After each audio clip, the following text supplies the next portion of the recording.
तेतं धम्मसकलतारं से पुण्यतीर्थये ससौमसिद्धे विशुद्धसारभावे समनीयानन्दं चरितधवलीयायारे ते सौवे समगं समं वर्तेकमेव वर्तेकं वन्दाय वर्तन्ते अर्हन्ते मानुषे कृष्णे किच्चा अर्हन्ताणं श्रीदानन्तर्नमो गणराणम् अर्चावयवताणं सापूर्णं चैव सोमेसिं तेसिं विशुद्धं शरणं नाणकमाणासमं समासेच पूर्वसंकरामि शुम्भं जगतो निर्वाणसंपत्ति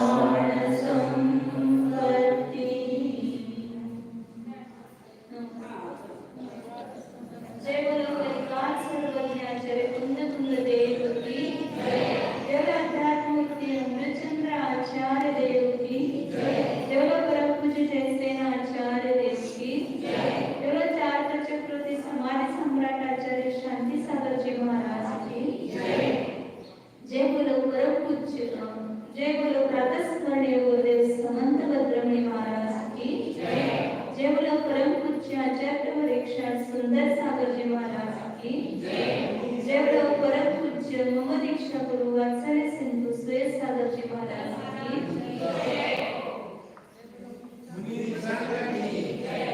श्री कुंद आचार्य जी प्रवचन सार परमागम है।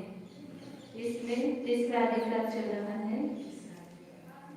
श्रवण पर्याय है, उसकी परिपूर्णता के लिए अपने स्वद्रव्य के साथ संबंध जोड़ना और उसमें श्रवण में छेद न हो, दोष न हो, इससे परद्रव्य का संबंध जोड़ना चाहिए, यह आचार्य ने बताया। और फिर छेद किसको कहते हैं उसकी व्याख्या कर रहे हैं। तो छेद का स्वरूप कल 216 गाथा में आपने देखा था, और यहाँ पर छेद के भेद बता रहे। छेद मतलब दोष, संयम से च्युत होना, उसमें जो जो दोष लगते हैं उसका वर्णन यहाँ पर कर रहे हैं। तो एक छेद श्रवण पर्याय का दो प्रकार का है, वो बताते हैं। 217 नंबर की गाथा है।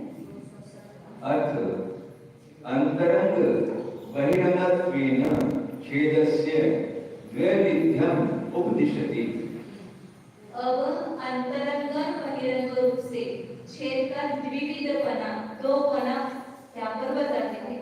मतलब छेद दो प्रकार के, अंतरंग छेद और बहिरंग छेद। मतलब अंतरंग में मतलब परिणामों में होने वाला जो दोष है वो, और बाहरी क्रिया में होने वाला छेद दोष, ऐसे दो प्रकार का छेद बताते हैं। उसका स्वरूप बताएंगे। मरदुवजियो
या नहीं भी मरा, जिंदा भी रहा, लेकिन अयत्नाचारस्य निश्चितानुसा, जो अयत्नाचार पूर्वक प्रवृत्ति करता है, जो देख करके नहीं चल रहा है, एक तो अपने परिणामों में भी सावधानता नहीं है, और बाहर चलते समय देख करके चलना, इसमें भी अत्याचार नहीं है।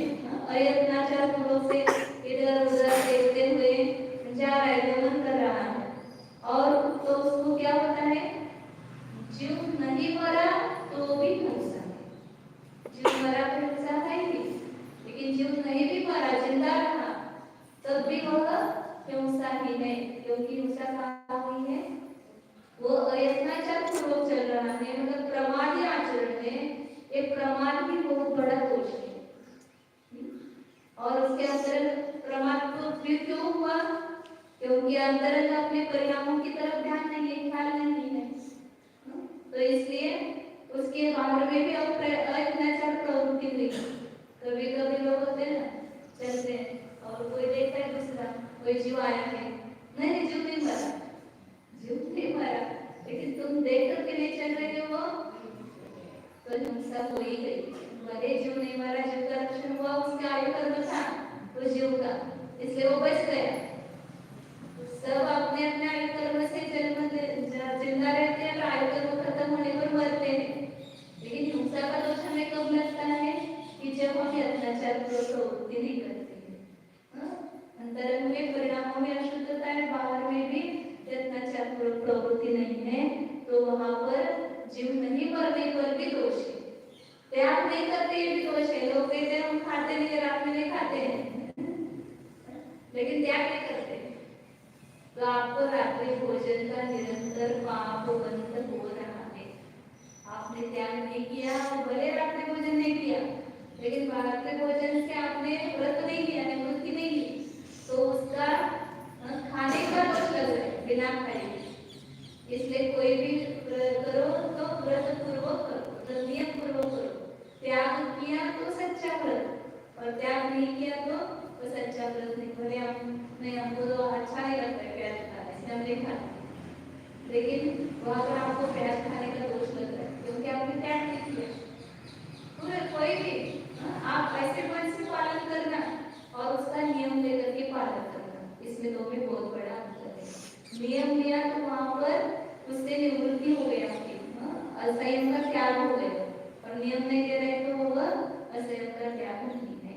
इसलिए आप ये देखिए, जीव मरे या नहीं मरे, जिंदा रहे तो भी अयत्नाचार वाले श्रवण को निश्चित रूप से हिंसा का दोष लगता ही है। और वैरस्य योसामेतेन समिदस्य बंधोनति, और जो प्रयत्न पूर्वक आचरण कर रहा है, यत्नाचार प्रवृत्ति है, अंतरंग परिणामों में भी सावधानता है, और बहिरंग क्रियाओं में भी प्रयत्न करता है, देख करके शोधन करके सब काम कर रहा है, तो ऐसे समिति से प्रवृत्त होने वाले साधु के हिंसा में तेन बंधोनति, वहां हिंसा भी हुई, जो मर भी गया तो भी उसको बंध नहीं है, क्योंकि उसके बिल्कुल भी असावधानता नहीं थी। थोड़ा सावधानी पूर्वक चल रहा था, लेकिन बेचारे जीव की आयु कर्म खत्म हुई, तो आकर के वहां पर उसी समय मर गया, उसके पैरों के नीचे मर गया, या कुछ ऐसे वस्तु रख रहा था वहां पर, वो जीव था वो मर गया, तो जीव मरने पर भी उसको हिंसा का दोष नहीं है, तो नहीं है, क्योंकि उसकी यत्नाचार पूर्वक प्रवृत्ति थी और अंतर परिणाम की भी शुद्धता थी, इसलिए उसको दोष नहीं है। कहने का भाव है कि हमारी प्रवृत्ति कैसे होनी चाहिए, यत्नाचार पूर्वक प्रवृत्ति होना चाहिए, और वो प्रयत्न दो नहीं, अंतरंग प्रयत्न, बहिरंग प्रयत्न। अंतरंग प्रयत्न ये कि अपने परिणामों को अपने स्वभाव में रखना, अपने स्वरूप में रहने का प्रयत्न करना, वो अंतरंग प्रयत्नशीलता है।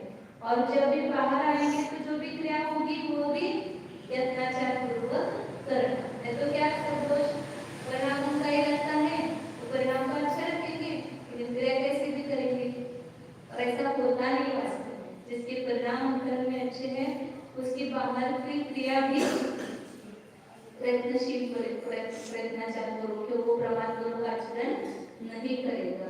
और यदि प्रमाद से करे तो देखो उसके भाव भी नहीं करती, भाव ही उसके गलत हो रहे हैं। तो इस प्रकार आचार्य ने दो प्रकार का छेद बताया है। अंतरंग छेद ये वास्तव में छेद है, बहिरंग छेद वास्तव में बहिरंग छेद नहीं, संयोग का घात नहीं है। लेकिन जहाँ अंतरंग छेद हुआ वहाँ नियम से हिंसा का बंध होता है। आगे टीका में थोड़ा सा करते हैं आचार्य। अशुद्धः उपयोगः अंतरंगः छेदः पर प्राण के परोपः बहिरंगः। अंतरंग छेद, जहाँ पर क्या अंतरंग शब्द आएगा उसको परिणामों की तरफ संबंध जोड़ दो। अंतरंग ये छेद या जो भी अंतरंग बोलेंगे, भाव बोलेंगे तो उसका संबंध जीव के परिणाम के साथ है। और बहिरंग बोलेंगे तो वहाँ पर उसका संबंध बाह्य परद्रव्य के शरीर आदि के साथ है। तो यह छेद अंतरंग छेद, इसको कहा अशुद्ध उपयोग। उपयोग में अशुद्धता होना, अपने स्वरूप में सावधान न रह करके अपने स्वरूप से विचलित होना, स्वरूप का लक्ष्य नहीं होना। भले कवि मुनिराज हमेशा स्वरूप में नहीं रहेंगे, लेकिन उनका हमेशा ध्यान स्वरूप की तरफ रहता है कि मुझे स्वरूप में रहना है। अंतरंग में यही भाव है।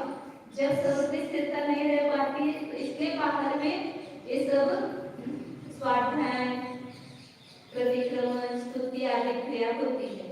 तो अशुद्ध उपयोग में उपयोग की मलिनता, उपयोग की अशुद्धता ये अंतरंग छेद है। और पर प्राण के परोपः बहिरंगः, दूसरे जीवों का घात होना, दूसरे प्राणों का घात होना, ये बहिरंग छेद है। तो बाहर कोई जीव मर गया तो ये बहिरंग छेद हो गया। और अंतरंग परिणाम बिगड़ गए, परिणामों में अशुद्धता आ गई, क्रोध आदि कषाय के वशीभूत हो गया, तो वह अंतरंग छेद है। पर प्राण के परोप सद्भावे तद असद्भावे वा तद अविनाभाविना प्रियताचारेण प्रसिद्ध अशुद्धोपयोग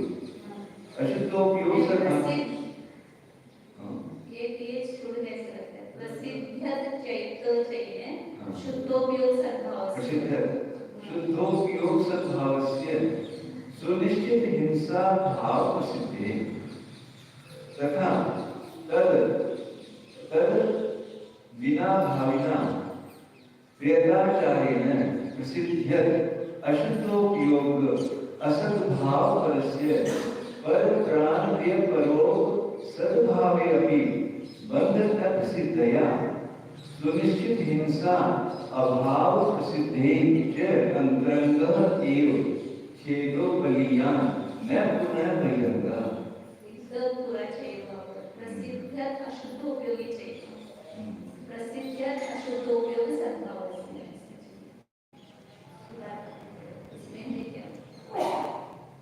तत्र।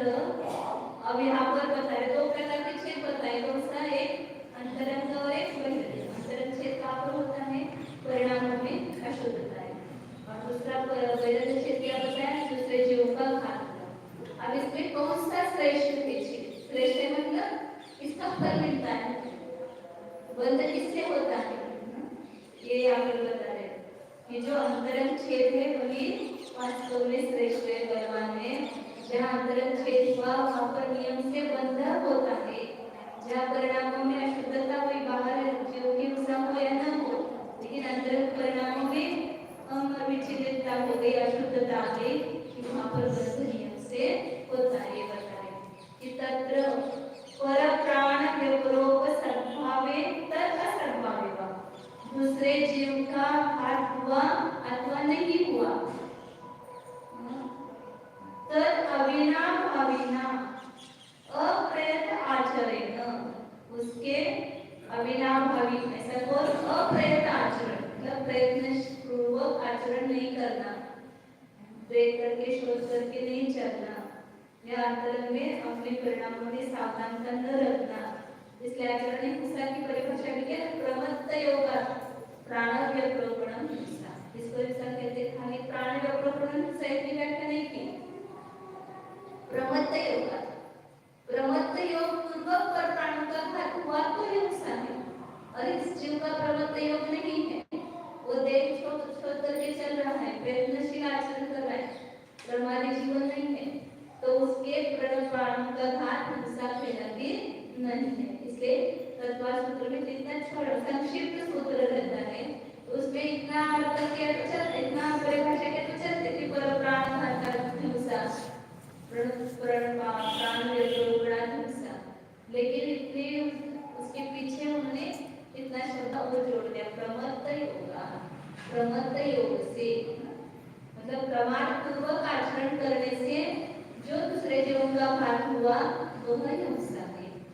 इससे पर प्राणी का घात के सामने अविनाभावी कौन है?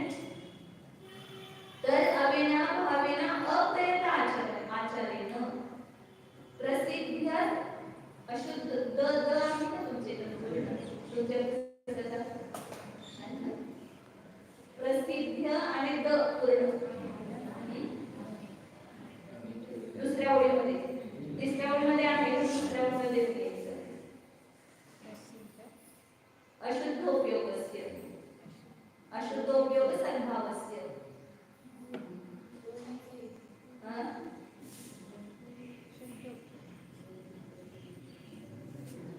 ते द मधनं अ काढायचं असते, अशुद्ध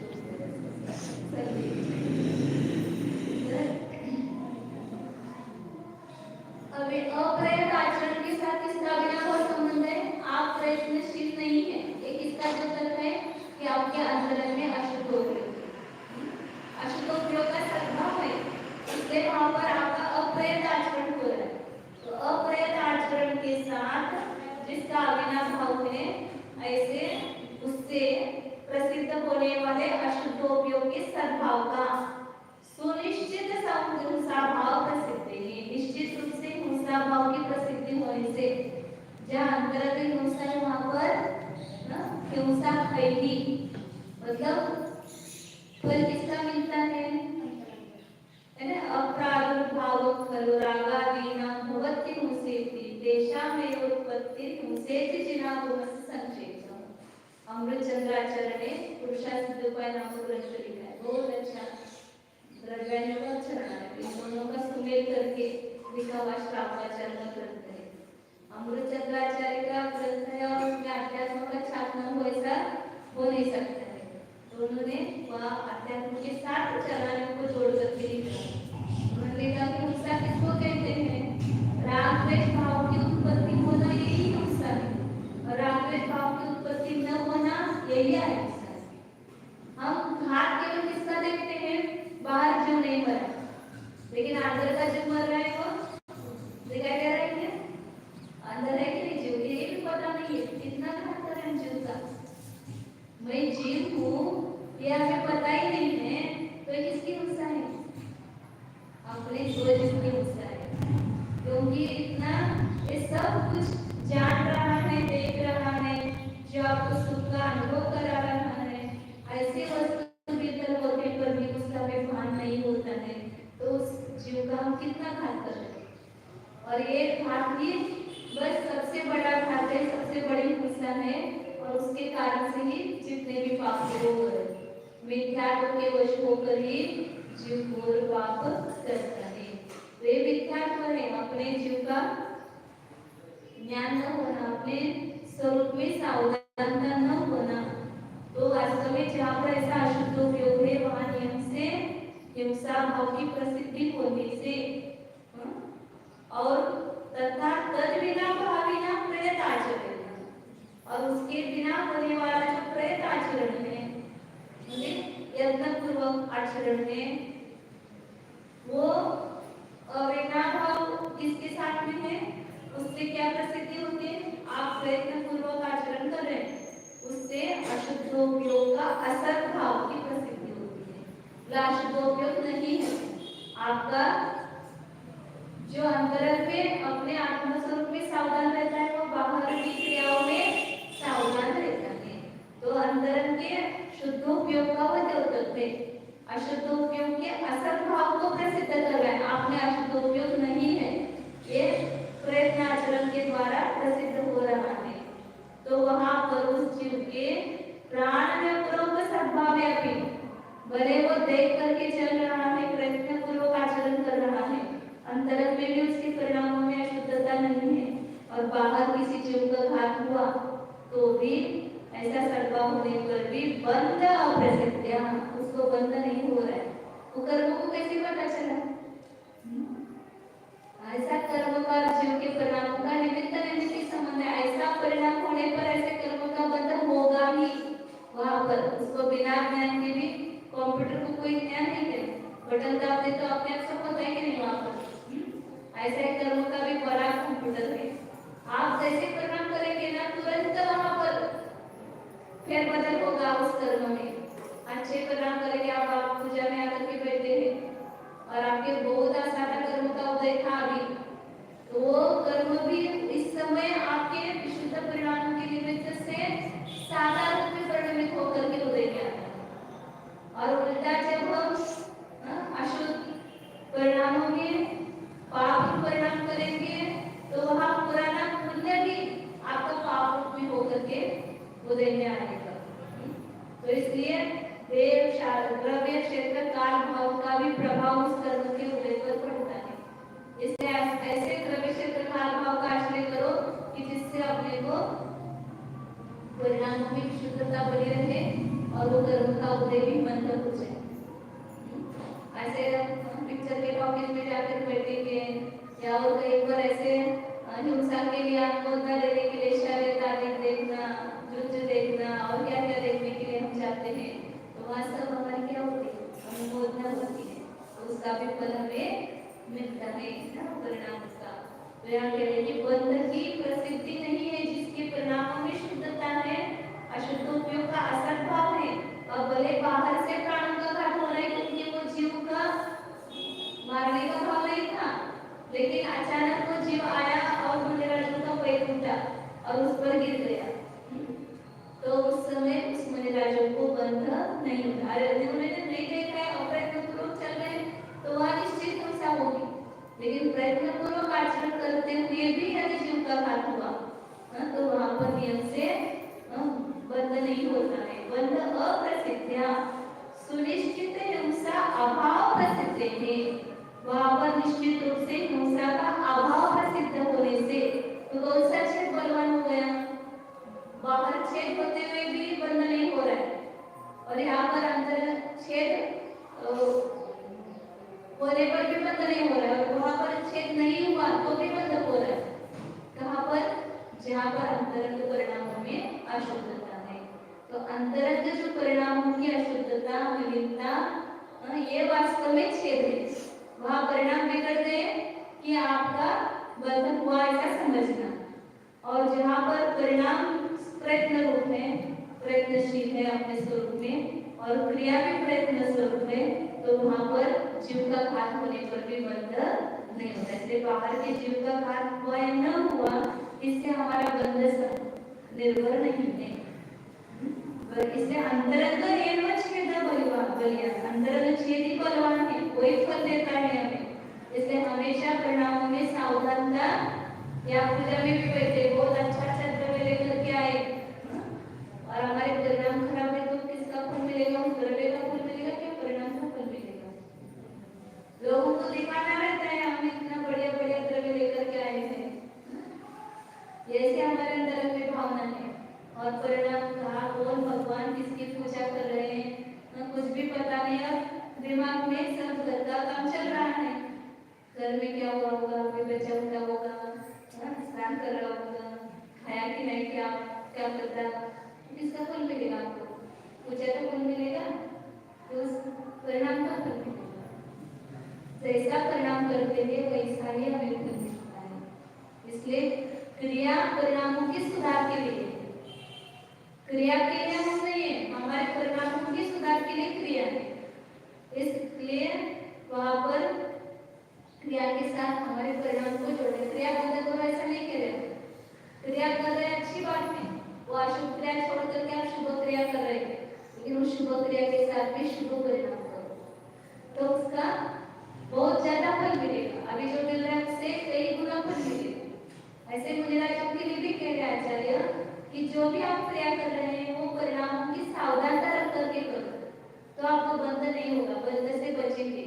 और परिणामों में सावधानता नहीं होगी तो बाहर के क्रियाओं में भी सावधानता नहीं होगी, और क्रिया में सावधानता नहीं तो वहां पर बंध नियम से होगा, भले ही जीव का घात न हो तो भी आपको बंध नियम से होगा। एवं अभी अंतरच्छेदः आयतन मात्रत्वात् बहिरंग छेदः अभ्युपगम्यत एवं।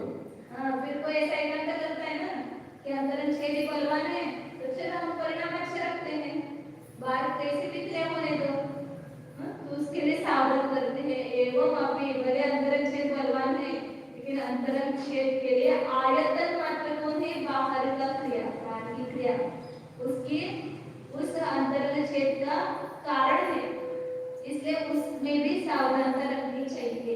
बहिरंग छेद अभ्युगम गौतमित, बाहर में किसी भी प्राणी का घात न हो इसकी सावधानता आपको रखनी ही है, क्योंकि उसके निमित्त से आपके परिणाम भी अंदर में बिगड़ सकते हैं, उसका वो कारण बन सकता है।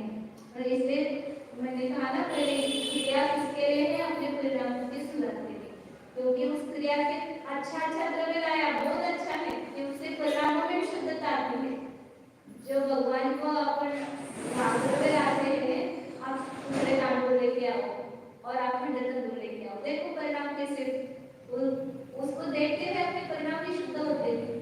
इसलिए अच्छे चावल, बड़े बड़े बादाम लाओ, अच्छे फल लेके आओ, तो उसको चढ़ाते समय परिणामों की शुद्धता अधिक होती है, वो निमित्त है परिणामों की शुद्धता का। इसलिए द्रव्य को भी, बाहर की क्रिया को भी कारण कहा है उसमें। इसलिए ऐसा नहीं समझना कि केवल परिणामों का फल लगता है इसलिए परिणाम अच्छा रखो और बाहर की क्रिया कैसे भी होने दो, ऐसा नहीं। बाहर की क्रिया का संबंध अंतर परिणाम के साथ निमित्त नैमित्तिक संबंध है, इसलिए बाहिरंग छेद की तरफ भी हमारा ध्यान होना चाहिए, बाहर में जीव का घात न हो। कोई भी जैन धर्म में शिथिलाचार का पोषण कहीं पर भी नहीं मिलेगा, थोड़ा भी कहीं पर भी कषाय का या विषय का पोषण नहीं किया है। आप परिणामाचल को बाहर कैसे भी क्रिया करो, ऐसा नहीं चलेगा।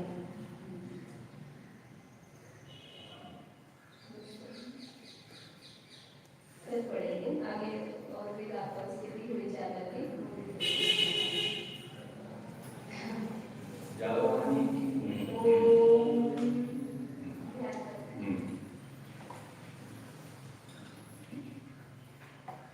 सावधान, अपने उपयोग को समेटो, अब बगाना नहीं उपयोग को, मुझे जाना है और देर हो रही है, कुछ मत सोचो, सब कुछ होगा, हमारे बिना भी होगा। केवल अपने उपयोग को अपने में स्थिर रखने का प्रयास करो, अपनी निजी वस्तु खोजो। ये सब दिखाई दे रही वस्तुओं में मेरी वस्तु कौन सी है, मैं कौन हूँ? ये बाहर से दिखने वाला शरीर, ये मैं नहीं हूँ, मैं कैसे हो सकता हूँ? ये तो शरीर अभी उत्पन्न हुआ, फिर बड़ा होता होता इसमें परिवर्तन आ रहा है, ये बालक हुआ, तरुण हुआ, वृद्ध हुआ, ये शरीर बदलने वाला शरीर में कैसे हो सकता है? और एक दिन इसका नाश भी हो, तो ये मैं नहीं, क्योंकि इसके पहले भी मैं, इसके बाद भी मैं का अनुभव तो बराबर चलता है। अन्य कोई भी बाहर का पद मैं नहीं, मैं सेठ, मैं डॉक्टर, मैं इंजीनियर, मैं शिक्षक, ये कोई भी रूप मेरा नहीं है, ये सब बदलने वाले अंतरंग कर्म के उदय से प्राप्त होने वाली कोई भी पर्याय नहीं, मनुष्य, तेज, स्त्री, पुरुष, मैं नहीं। मैं का तो रूप शाश्वत है, अनादि अनंत है, अनादि अनंत इस मैं का कभी अभाव होता ही नहीं। तो ऐसा कौन सा रूप है जो मैं शाश्वत तो भीतर देखो, जो यह चैतन्य स्वरूप है, ज्ञान दर्शन स्वरूप है, ज्ञानादि अनंत गुणों का पिंड है, ये कभी भी नष्ट नहीं होता है, किसी भी पर्याय में चलो, ये साथ ही है, सदैव रहेगा। तो इस अपने रूप को खोजो और उसमें वहीपना स्थापित करो। एक बार इस ध्रुव शाश्वत चैतन्य स्वरूप में आपका वहीपना हो जाए तो फिर किसी पर्याय में हमारी तन्मयता नहीं रहेगी, मूर्ता नहीं होगी, अज्ञान का नाश होगा, सम्यक ज्ञान का उत्पाद होगा, सम्यक दर्शन प्रकट होगा। देखो, कोशिश करो, अपने निज रूप को पहचानने की कोशिश करो। मेरा रूप असली क्या है? इस बाहर के सोंगों में छिपा हुआ अपना असली रूप खोजो। ये कौन धारण कर रहा है? असली कौन है? ये चैतन्य स्वरूप जीव है, यह मेरा असली स्वरूप। शुद्ध चैतन्य